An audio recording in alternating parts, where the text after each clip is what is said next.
ఈరోజు హైదరాబాద్ కార్పొరేషన్లో చేరుస్తున్నట్టు నేను ఒక గవర్నమెంట్ పత్రం వచ్చింది, ఒక జియో వచ్చింది.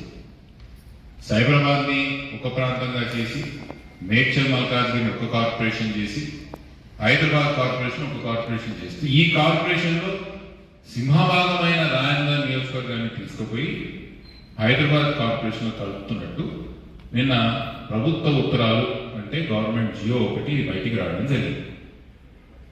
ఈ విషయం నేను 2 నెలల కిందటనో దాదాపు నెలన్నర కిందటనో మీ అందరి మధ్యలో మీ ద్వారా ప్రభుత్వాన్ని తెలియజేసి పెద్ద ఎత్తున నిరసన కార్యక్రమాలు కూడా నియోజకవర్గం స్థాయిలో చేసి ప్రభుత్వానికి ప్రజలకు ఈ తీసుకున్న నిర్ణయం వల్ల జరిగిన నష్టాన్ని వివరించే ప్రయత్నం మనం ఎప్పుడో చేశాం.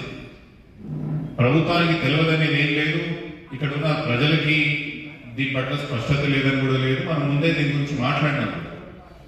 ఎమ్మెల్యే గారి దగ్గరికి కూడా అఖిలపక్షంగా మా పార్టీకి సంబంధించిన కొంతమంది నాయకులే కానీ వివిధ పార్టీలకు సంబంధించిన నాయకులు పోయి ఎమ్మెల్యే గారికి కూడా విజ్ఞప్తి చేయడం జరిగింది. నాకు తెలిసి ఎమ్మెల్యే గారు కూడా ప్రభుత్వానికి ఒక లెటర్ కూడా రాయడం జరిగింది. దీన్ని ఇట్లా జిహెచ్ఎంసీలో దీన్ని విలీనం చేయకుండా దీన్ని రాయన్న నియోజకవర్గాన్ని సైబరాబాద్లో పెట్టాలను మళ్ళీ ఎమ్మెల్యే గారు ఏం లెటర్ రాసిందో ఆయన కూడా ఒక లెటర్ రాయడం జరిగినట్టు నాకు తెలిసింది. మొదటి నుంచి మనం చెప్తున్నది ఈ విషయంలో స్పష్టంగా 2 విషయాలు. ఒకటి, రాయన్న నియోజకవర్గం ముక్కలు చెక్కలుగా అస్తిత్వం కోల్పోతుంది, మన ప్రాంతం నష్టపోతున్నాం. కాంగ్రెస్ పార్టీ వలన హైదరాబాద్ కార్పొరేషన్ లో కాంగ్రెస్ పార్టీకి సంబంధించినోడైనా నేరైతాడని మీరు మాకు గ్యారంటీ ఇవ్వగలుగుతారా ముఖ్యమంత్రి గారు అంటున్నాను నేను. స్పష్టంగా కనిపిస్తున్నది ఇది ఎవరి కోసం మీరు ఈ కార్పొరేషన్ చేసినని స్పష్టంగా మాకు కనిపిస్తున్నది. రాజకీయంగా మాకు నష్టం, అభివృద్ధి పరంగా కూడా. ఒకవేళ వాళ్ళకు సంబంధించిన వాళ్ళు మేయర్లు అయితే, ఒక రాజకీయ పార్టీకి సంబంధించిన వాళ్ళు మేయర్లు అయితే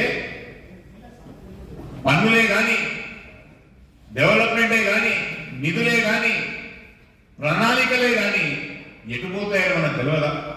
అంటే పన్ను మేము కట్టాలా, ప్రగతి వాళ్ళకు జరగాల, ఆ ప్రాంతం జరగాల. దీన్ని మేము ముమ్మాటికి వ్యతిరేకిస్తున్నాం. పెద్ద ఎత్తున దీన్ని ఎలా అడ్డుకోవాలో, ప్రజలకు ఎలా తీసుకుపోవాలో పెద్ద ఎత్తున ముమ్మాటికి మేము దాన్ని తీసుకుపోతామని